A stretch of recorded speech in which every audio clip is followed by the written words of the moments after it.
नमस्कार दोस्तों, स्टडी विज्ञान प्रकाश में आप सभी का बहुत बहुत स्वागत है। तो दोस्तों, आज है 8 जून और दिन मंगलवार का है। आइए शुरू करते हैं आज के दैनिक रोजगार समाचार। सीटेट के बारे में बात करते हैं। तो सीटेट जुलाई एग्ज़ाम जो है, इसके लिए ऑनलाइन आवेदन 20 जून से शुरू होने की सूचना प्राप्त हो रही है। Central board of secondary education की तरफ से जो सीटेट की परीक्षा होती है, इसका जुलाई का नोटिफिकेशन 20 जून तक जारी हो सकता है, जबकि ऑनलाइन आवेदन की जो प्रक्रिया होगी वो जुलाई से शुरू हो जाएगी। तो बहुत जल्दी आपको सीटेट का नया एग्ज़ाम भी देने को मिलेगा। फिलहाल आपको बता दें कि जो ऑनलाइन आवेदन होंगे वो जुलाई से भरे जा सकते हैं।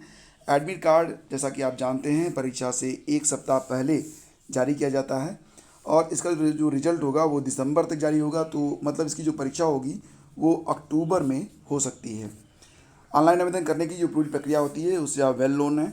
आपको जो है बस इतना करना होता है कि ऑफिशियल वेबसाइट पर जाना होता है, क्लिक अप्लाई हियर पर क्लिक करना होता है। उसके बाद पूरी प्रक्रिया को स्टेप बाय स्टेप फॉलो करना होता है। आगे बढ़ते हैं, बात करते हैं यूपीपीएससी संशोधित परीक्षा कैलेंडर के बारे में। तो बहुप्रतीक्षित कैलेंडर है ये। बहुत सारी परीक्षाएं हैं जो कि स्थगित हो गई हैं और ये परीक्षाएं अब कब होंगी, इसको लेकर सोशल मीडिया पर अगर आप सक्रिय होंगे तो वहाँ पर खासी डिबेट चलती है और कई यूट्यूब चैनल तो इसके बारे में डेट्स भी बता चुके हैं कि अमुक तारीख को अमुक परीक्षा होगी। फिलहाल अभी कुछ भी बिल्कुल फाइनल नहीं है, क्योंकि अभी विचार ये हो रहा है कि जो परीक्षाएं पोस्टपोन हुई हैं वो कब करवाई जाएं, उसके बाद मुख्य परीक्षा कब ली जाए। तो उत्तर प्रदेश लोक सेवा आयोग पिछले दिनों कोविड के कारण स्थगित की गई परीक्षाओं की नई तारीख जल्दी घोषित करेगा। इसके लिए संशोधित कैलेंडर तैयार किया जा रहा है। कोविड संक्रमण तेजी से फैलने के कारण आयोग ने जून तक प्रस्तावित सभी परीक्षाएं स्थगित कर दी थी। स्थगित परीक्षाओं की नई तारीखें जारी होने से जुलाई से दिसंबर तक की पूर्व निर्धारित कुछ परीक्षाओं की तिथियों पर भी असर पड़ेगा। तो इसमें जो बहुप्रतीक्षित है वो पीसीएस की परीक्षा है, जीआईसी इंटर कॉलेज की परीक्षा है। तो ये परीक्षाएं होनी थी लेकिन ये परीक्षाएं हट गई हैं। तो देखते हैं कि ये परीक्षाएं अब नए कैलेंडर में कब घोषित की जाती हैं, और जब तक कैलेंडर जारी नहीं होता है सारी बातें बेसिर पैर की ही मुझे लगती हैं। फिलहाल यूपीपीएससी ने पिछले कुछ दिनों पहले ही आरओ 2016 के चयनित अभ्यर्थियों के अभिलेख सत्यापन का कार्यक्रम जारी किया था। तो 22 से 25 अप्रैल तक ये कार्यक्रम प्रस्तावित था, लेकिन कोविड के कारण यह स्थगित कर दिया गया था और अब संशोधित कार्यक्रम के अनुसार अभिलेखों का सत्यापन 28 से 30 जून तक किया जाएगा।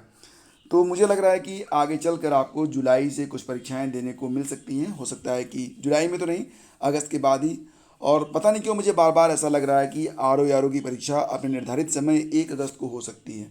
अगर ऐसा होता है तो आपको मतलब बहुत कम समय मिलेगा, तैयारी आपको अभी से रखनी होगी।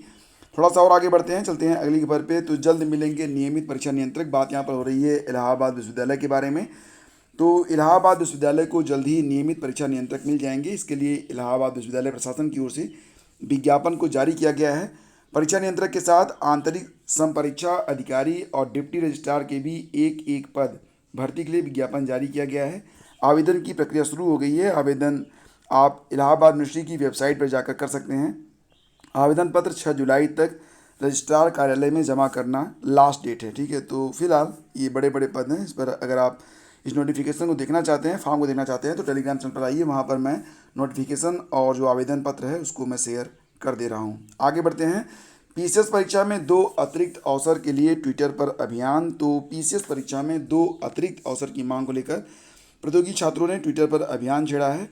इसके साथ ही प्रतियोगी छात्र संगठनों और कुछ जनप्रतिनिधियों ने भी मुख्यमंत्री को पत्र लिखकर मांग की है कि कोविड के मद्देनज़र ओवर एज हो रहे प्रतियोगी छात्रों को पीसीएस की परीक्षा में 2 अतिरिक्त अवसर प्रदान किए जाएं। इसका मैं भी समर्थन करता हूं, क्योंकि बहुत सारे अभ्यर्थी ऐसे रहे जो पिछले वर्ष भी और इस वर्ष भी या तो खुद या तो उनके परिवार का कोई सदस्य गंभीर रूप से इस बीमारी से पीड़ित रहा और उसका खासा जो खामियाजा है वो भरना पड़ा है अभ्यर्थियों को। तो थोड़ा सा अतिरिक्त अवसर अगर मिले तो बहुत ही अच्छी बात है। तो दोस्तों, अब देखते हैं कि आगे क्या निर्णय लिया जाता है। फिलहाल अभ्यर्थी जोर शोर से मांग कर रहे हैं कि 2 अतिरिक्त अवसर जो ओवर एज हो गए हैं या हो रहे हैं उन अभ्यर्थियों को मिलना चाहिए।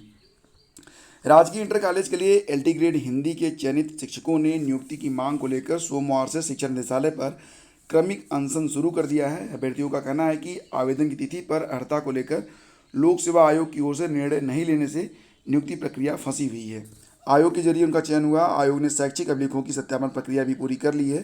सत्यापन के बाद 3 नवंबर 2020 से लगातार लोक सेवा आयोग को ज्ञापन देते आ रहे हैं। आज तक समस्या का निस्तारण नहीं हुआ। अभ्यर्थियों का कहना था कि आयोग ने एनसीटी की गाइडलाइन को आयोग में ज्ञापन के माध्यम से प्रस्तुत करने को कहा है।